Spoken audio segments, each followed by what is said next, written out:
Com Deus conquistaremos a vitória e Ele pisoteará os nossos adversários. Salmo 60, verso 12. Quem pediu foi o Miguel Stelson, de Crateus, Ceará. Olha só que legal aqui, que bacana poder ter você aqui, que lindo verso. Deus vai nos dar as conquistas, e a maior conquista é sobre o mal. Ele vai destruir o mal completamente. Um abraço aqui para várias pessoas. Deixa eu ver aqui. Para a Cristiana Leão, é isso? Para a Anne Brito, de Marituba. A Cristiana Leão é do Rio de Janeiro e Marituba, a Anne Brito de Marituba, Pará. Eu escrevo aqui, depois não consigo nem ler o que eu escrevi. A Gislaine Hernandes também, aqui de São Paulo, nossa amiga querida que está sempre com a gente.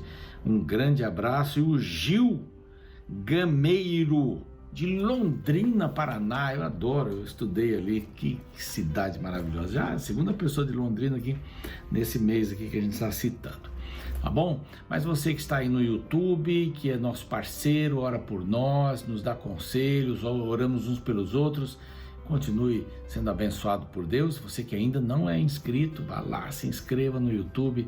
Nosso canal é Reavivados por Sua Palavra, NT, aparece aqui, NT no final, só essa diferença, para que você possa se inscrever no canal e compartilhar o programa, hein? Compartilhe, tem muita gente que compartilha por aí. Um abraço para você que está conosco às 6 da manhã, às 3 da manhã também no Repeteco. É uma alegria ter você todos os dias nos acompanhando e nós estamos acompanhando você também. Alguém me escreveu aqui, bem interessante, deixa eu ver aqui, ó, olha aqui, o Álvaro Dalmoro, de Imbituba, Santa Catarina. Ele disse que mais do que ler, entender, e começou em Romanos e diz que já é meu amigo íntimo. Olha aí, viu? Que beleza, a gente não se conhece, mas já se conhece, né? Todos os dias estamos juntos. Romanos, ele vai virar a Bíblia agora, que beleza, parabéns, Álvaro. Esteja com a gente todos os dias no NT Play também. E a você que tem nos apoiado como Anjo da Esperança, nossa gratidão.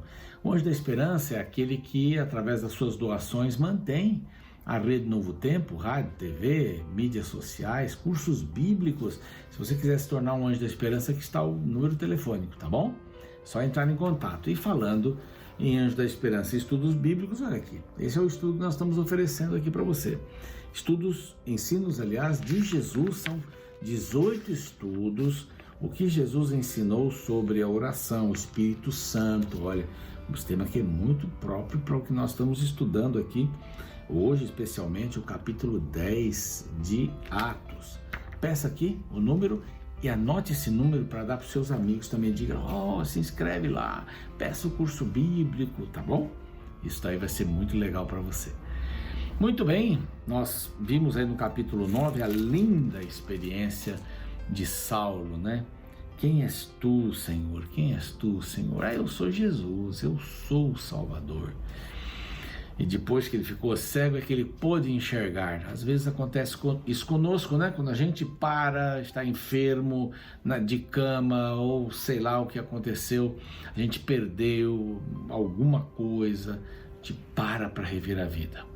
Salomão tem um texto muito interessante que diz assim: é melhor ir na casa onde tem luto do que na casa onde tem festa, porque na casa onde tem festa ninguém pensa na vida, mas na casa onde há luto a gente pensa na vida. Que importante é isso, né? É muito importante. Foi a experiência de Saulo aqui no capítulo. Então sai com tudo para pregar a palavra, né? Aí volta a falar um pouquinho de Pedro, capítulo 10, capítulo 11 ainda falam sobre Pedro, capítulo 12 também, capítulo 12, e aí a partir do 13, olha, aí é Saulo mesmo, pregando o evangelho em todo o mundo que ele podia pregar. Vamos para um rápido intervalo, a gente volta com o capítulo 10.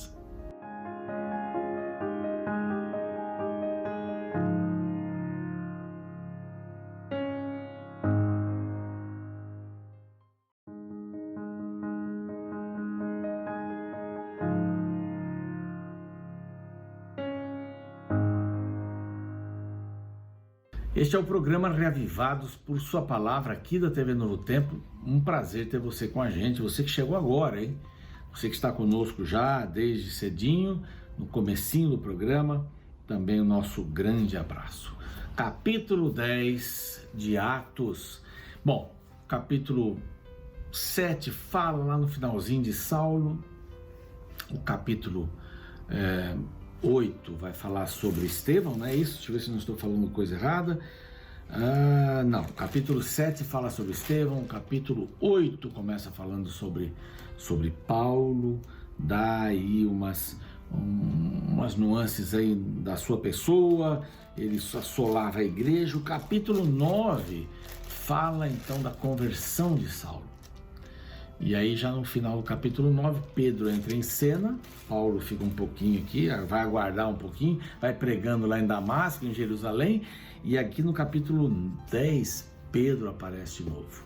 Logo no início, quando nós vimos aqui, deixa eu dar uma olhadinha aqui nas páginas iniciais, nós vimos que Jerusalém era o centro, até o capítulo 12, Pedro era também o que pregava, né? Era um ministério voltado para Israel. A partir do capítulo 13, então é Antioquia voltado para Paulo, né? Paulo vai pregar aí destemidamente e a partir de Antioquia invade o mundo. Pedro ainda aparece neste capítulo, no capítulo que vem, no 12 ainda, Pedro e Tiago, né? São perseguidos por Herodes, e agora nós vamos, e depois no 13, Paulo assume aí, né? Paulo assume. Aqui uma coisa impressionante acontece. Foi em Cesareia de Filipe. Cesareia de Filipe tinha um templo enorme para César, um templo de mármore que Herodes fez. Herodes fez essa cidade em homenagem a César e ao seu filho Filipe. Cesareia de Filipe, por isso. Então havia ali nessa grande cidade, uma cidade importantíssima, um templo enorme de mármore. Ali também havia uma caverna onde começava o Jordão, o Rio Jordão, e eles diziam que estava ali o deus Pan. Muitos acham que é o início dessa ideia de panteísmo, né? Mas era uma cidade importantíssima, mas uma cidade pagã, podemos dizer assim, não acreditava em Deus. E ali estava um homem, e pouco a pouco o evangelho começou a entrar ali, ou digo melhor, havia judeus e tal, e havia um centurião. Lembra que Jesus falou de um centurião, né, que contou uma história, né, daquele centurião que tinha uma atitude positiva em relação à igreja, que não era digno que Jesus entrasse na casa dele e tal, porque ele era gentil e Jesus era judeu. Então tem essa tensão entre judeus e gentios, entrar na casa, comer junto, isso não era apropriado. Não era apropriado para os judeus. O evangelho vem quebrando isso. O evangelho não tem bandeiras. Eu repito, o evangelho não tem bandeira masculina, bandeira feminina, bandeira de jovens, bandeira de gênero, bandeira de raça, não tem bandeira, porque todos, e este capítulo aqui vai falar bem sobre isso. Não se deixe enganar, levado por bandeiras, evangelho é para todos, ponto não, acho que aí é 2 pontos e aí explicação, né? É para todos. Então aqui, Cesareia, uma cidade grande, havia um homem chamado Cornélio, era centurião da corte chamada italiana. A Itália já existia, né? Naquele tempo, claro. Piedoso. Olha só que características maravilhosas. Ele era piedoso, temente a Deus, o Deus dos judeus, certo? Com toda a sua casa, e que fazia muitas esmolas ao povo e de contínuo orava a Deus. Era um homem temente a Deus. Era um gentil, era um romano, que era um centurião, importante função, cuidava dos soldados daquela região, ele é um importante cargo, importante. E era um homem temente a Deus e orava a Deus. Um anjo o abordou na oração das 3 da tarde, diz aqui o verso 3, e falou assim: Cornélio, disse, que é, Senhor? As tuas orações e as tuas esmolas subiram até a memória diante de Deus. Deus está vendo e você precisa dar um passo a mais. Olha aqui o evangelho crescendo para os gentios. Presta atenção nisso? Prestou atenção nisso? Está crescendo para os gentios. Então Deus manda o anjo para dizer, olha assim, você tem orado, as suas orações foram atendidas, as suas esmolas, ele não dava esmolas como Ananias e Safira, guardando uma parte para ele dava de coração, né? Então, envia mensageiros a Jope e manda chamar Simão, sobrenome Pedro. Simão Pedro é o nosso Pedro. Tem uma residência situada à beira-mar, tá? Deu as indicações, e 2 dos seus servos e um soldado piedoso foram. Servos mais um soldado piedoso. Através do seu exemplo, seguramente, também era uma pessoa de bom coração. Bom, havendo então contado tudo isso, enviou-os a Jope. Aí Pedro teve uma visão por volta do meio-dia. Por volta do meio-dia, esses homens estavam chegando, estavam próximos. Ele foi orar e teve uma visão. Uma visão. Ele diz assim, um êxtase, uma visão, alguma coisa sobrenatural. Deus fala conosco de maneira sobrenatural? Fala, claro que fala. Fala. Isso não é o comum, mas Deus fala conosco. Então ele viu o céu aberto, um lençol, seguro pelas 4 pontas, e toda sorte de quadrúpedes, répteis, aves da terra, animais de toda sorte. Aí disse a voz, mata e come.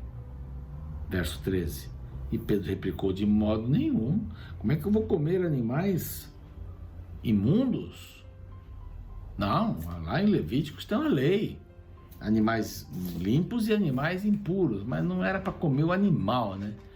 Era uma ilustração do que Deus queria que ele fizesse. Esse é muito por alguns acham que aí Deus está liberando, não, para comer qualquer coisa agora.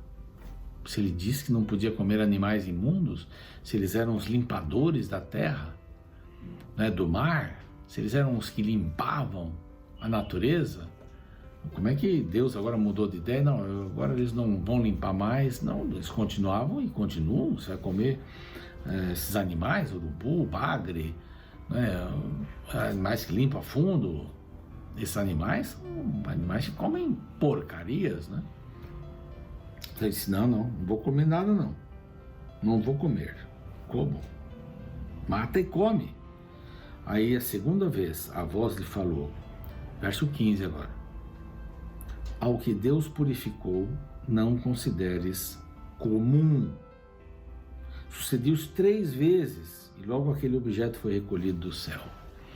Então, por 3 vezes ele teve esta visão do lençol com animais limpos e imundos.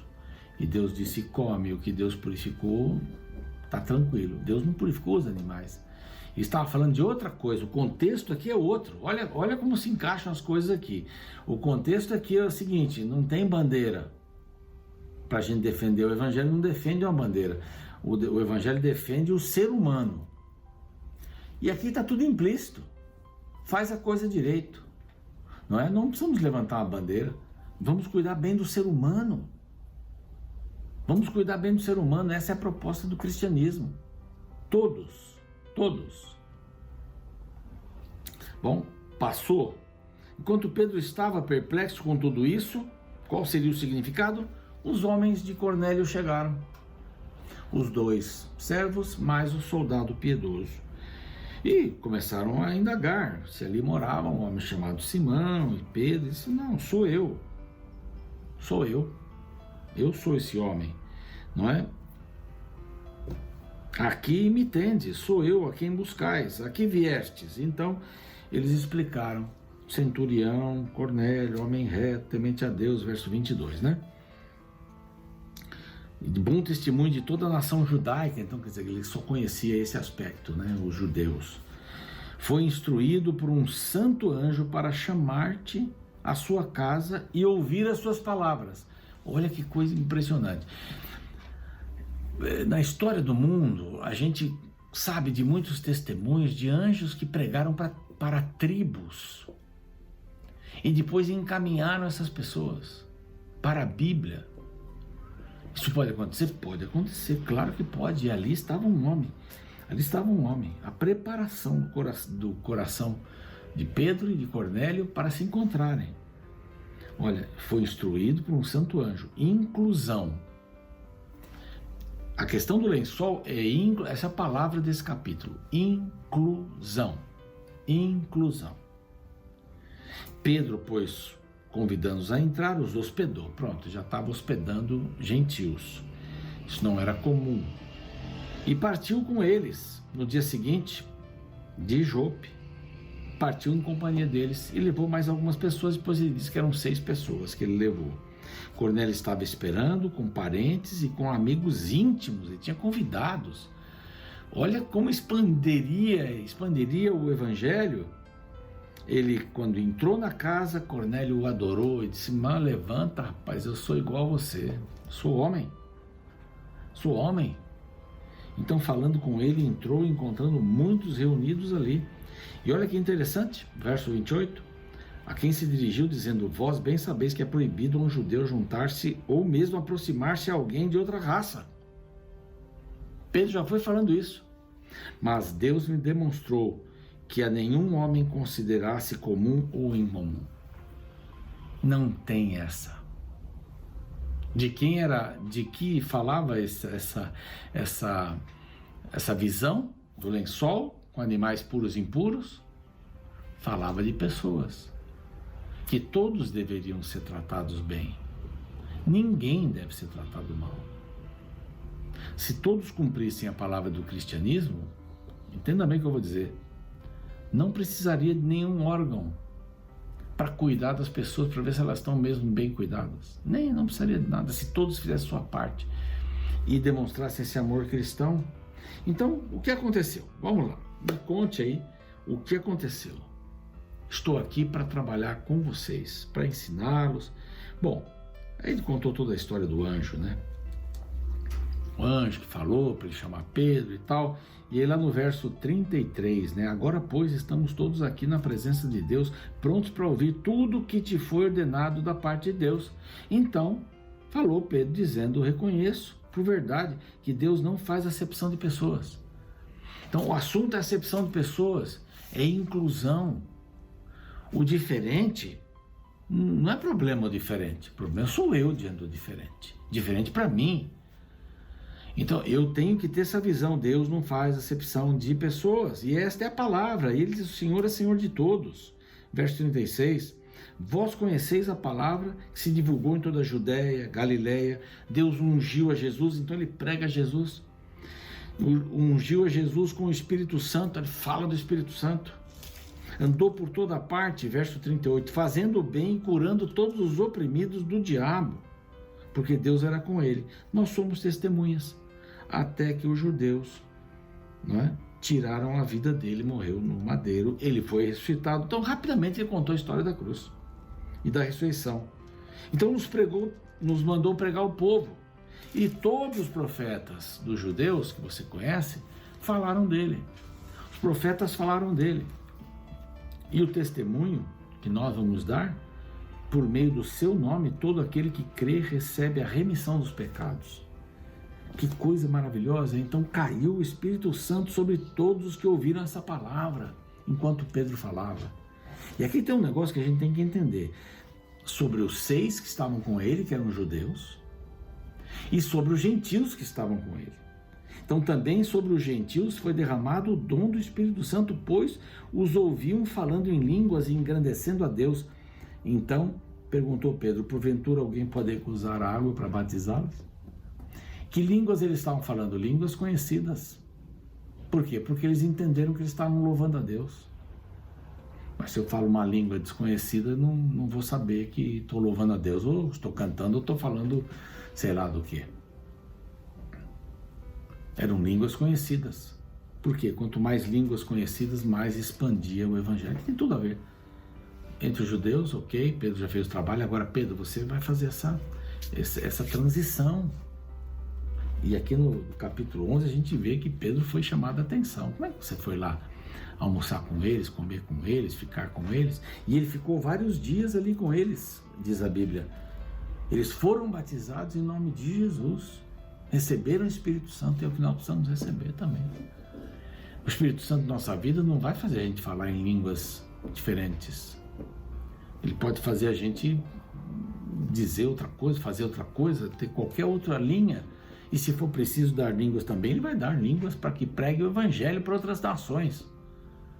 É assim. Que Deus possa abençoar você e possa usar você. Não seja exclusivo, seja inclusivo. As pessoas todas merecem o sangue de Cristo, seja de qualquer raça, gênero, idade, cultura. Nós precisamos amar as pessoas como Cristo amou. E aqui, esse lençol vinha dizendo isso, inclua todos. Não é de comida que está falando aqui, não. Vamos orar. Pai querido, somos-te gratos porque o Senhor nos incluiu no plano da salvação. E da mesma forma, há muitas pessoas que nós conhecemos e ainda não conhecemos, que precisam ser incluídas também, precisam ser convidadas, precisam ser respeitadas, amadas, não importando gênero, raça, nada, cultura. Ajuda-nos a termos esta visão de Pedro e aceitarmos as pessoas e amarmos as pessoas e introduzi-las ao conhecimento de Jesus Cristo, que perdoa os nossos pecados e que nos leva para o reino eterno. Em nome dele, amém. Você fica agora com a ilustração deste capítulo, depois com a música para a TV e depois a ilustração para o YouTube. A gente termina e eu encontro você amanhã. O escritor e evangelista Emílio Abdala fez um alerta interessante. Segundo ele, os cristãos logo nos primeiros anos de batizados têm mais amigos fora da igreja do que dentro. Porém, conforme os anos vão passando, os números vão se invertendo. Depois de 10 anos de batizado, um cristão praticamente não tem amizade com pessoas fora de sua comunidade. Embora isso possa ser visto como algo positivo por algumas pessoas, do ponto de vista missionário, tal realidade é uma tragédia. Os cristãos precisam se misturar com pessoas que não são cristãs para poder influenciá-las para o cristianismo. Esta é a mensagem central apresentada no capítulo 10 do livro de Atos. O contexto do capítulo apresenta o apóstolo Pedro indo visitar um homem chamado Cornélio, o qual era um gentil. Essa cena era muito intrigante para aquela época, pois os judeus não se misturavam com os gentios por considerá-los um grupo impuro. A Bíblia descreve que perto da hora do almoço, enquanto Pedro estava com fome, foi enviada uma visão para ele. A partir do verso 11 lemos: Então viu o céu aberto e descendo um objeto como se fosse um grande lençol, o qual era baixado à terra pelas 4 pontas, contendo toda sorte de quadrúpedes, répteis da terra e aves do céu. E ouvindo uma voz que se dirigia a ele: Levanta-te, Pedro, mata e come. Mas Pedro replicou: De modo nenhum, Senhor, porque jamais comi coisa alguma comum e imunda. Segunda vez a voz lhe falou: Ao que Deus purificou, não consideres comum. Sucedeu isso por 3 vezes, e logo aquele objeto foi recolhido ao céu. Todo bom judeu conhecia a lei de animais limpos e imundos descrita no livro do Antigo Testamento, mais precisamente Levíticos 11. Porém, se você ler a visão com calma, o foco do texto bíblico não está nem nos animais limpos ou imundos, mas sim nos animais comuns. Ao Pedro responder que não comia coisa nem imunda ou comum, a voz da visão o repreende em relação ao alimento comum. O que eram então animais considerados comuns? Na época de Pedro, os judeus classificavam os animais em 3 grupos: animais limpos, os que eram permitidos no Antigo Testamento; animais imundos, os que eram proibidos no Antigo Testamento; e os animais comuns. Estes eram animais limpos que haviam entrado em contato com animais imundos, ou seja, se um animal limpo tocasse em um animal imundo, ele não serviria para consumo, pois era classificado como comum. Cabe ressaltar que esta regra não era bíblica, mas simplesmente cultura. Deus, então, sabendo que Pedro pensava desta forma, ele usa esta tradição para ensinar algo mais profundo. A visão era uma metáfora sobre os relacionamentos humanos. Pedro estava indo visitar um gentil. Tal atitude era passível de críticas entre os religiosos daquele tempo. Porém, Deus queria ensinar que um cristão não se torna menos cristão ao se relacionar com um não cristão.